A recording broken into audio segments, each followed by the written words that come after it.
So here we've got a reserve wheel. It's the 3437. This one's the 37, the rear wheel. It's laced a 350 hub, just a basic one, nothing too special. Comes with the reserve Fillmore valve, so it's a one-way valve. Obviously, as it says, it opens and closes one way, which is pretty awesome. Highly rate these valves. Here I am struggling to get the valve in through the hole, through the rim tape. Chucking my little dial on the end, making sure it's nice and snug. Takes forever to wind these little buggers on. Nice and tight. A little hack is grab a tyre lever or something else on the other side, and you can push down. That way you can get it a little bit tighter, because sometimes you can't get them tight enough and it'll leak at the back side of the valve. So that's how you make it a bit tighter. So I'm pretty keen to try out these new Pzero 40s. Being a mountain biker, getting into road, I need a little bit more comfort, a little bit more grip, a bit more confidence inspiring, I would say, and I've heard that they are technically more aero in a way, which is interesting. Very keen to try these out, see what they're all about. I'm pretty pedantic with lining my logos up, as you will see. Got to be on the valve in the middle of the logo. They're actually quite reasonably tight, these tyres, I find, on pretty much all rims. Cheeky Adam normally gets a tyre lever to do the job. I just make sure I'm careful of the rims.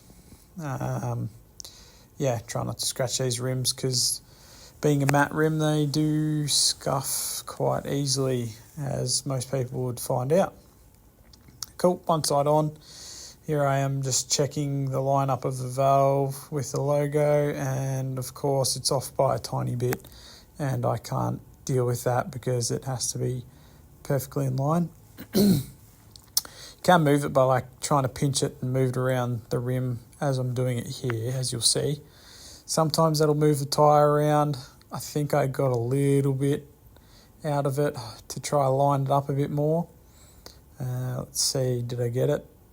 Give it a little bit more power. Wiggle it up. It makes all the difference, trust me.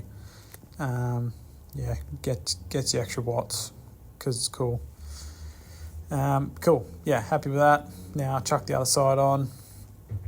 Can be a bit of a pain sometimes putting this other side on, especially if it is a tight fitting tyre, as you'll see. What you can do is you can try pinch the rest of the tube around. These are my boys, Diesel and Arlo, come to say hello. So got it on pretty much all the way, so I'm going to chuck some sealant in there. I'm using orange regular sealant. Seems to be working really well. Probably prefer it to the Endurance. I feel like the Endurance blocks the valve a bit more, but I'll be interested to see how this goes in the road wheel. So trying to roll it on a little bit more. Probably should say with the orange I'm running probably with the 40s I thought I'd run about 100 mil of sealant, maybe a little bit much, but depending on how it goes. I figured bigger volume, maybe I need a bit more sealant in there, but it's a bit of a trial and error. As you can see, it's a tight fitting tyre, and sometimes I just admit defeat and grab a tyre lever. There's no tubes in there, so just gets that last bit of the bead on. Give it a little bit of a clean. And then grab my pump. My pump is absolutely broken on this, so you'll see me absolutely going to town trying to pump it up. I did just get a new pump, by the way. I got a Toe Peak one with the extra bladder on it, so it'll burst up tubeless in the future. This did have an extra air can on it to pump up tubeless, but it broke. So well and truly it was overdue for a new one. As you can see, I'm pumping it. I'm also getting an electric little pump as well soon, which I'm very excited to try. I got the Toe Peak one because it looks pretty good. Toe Peak's been good in the past for other stuff for me. So, yeah, here I am just checking it out, doing a cool couple little flips. Yeah, sick. I think I noticed the bead hadn't quite popped in that spot. Didn't really want to sit up on the rim properly. So my next step is to deflate the tyre. You'll probably see me in a second. I do try to pop it by the bead by hand. Sometimes you can. If not, a little bit extra pressure.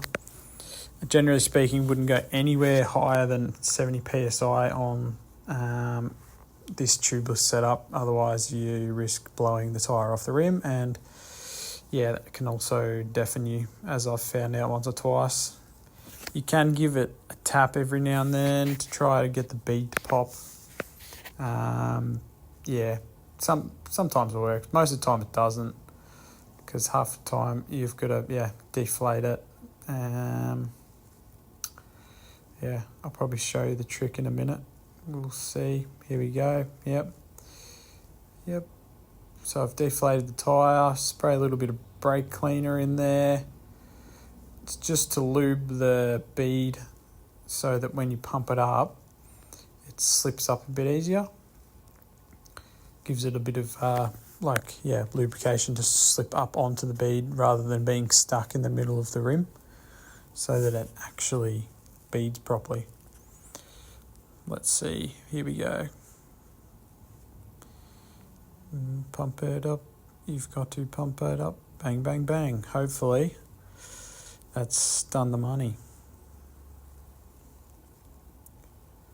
Let's see. A little bit more.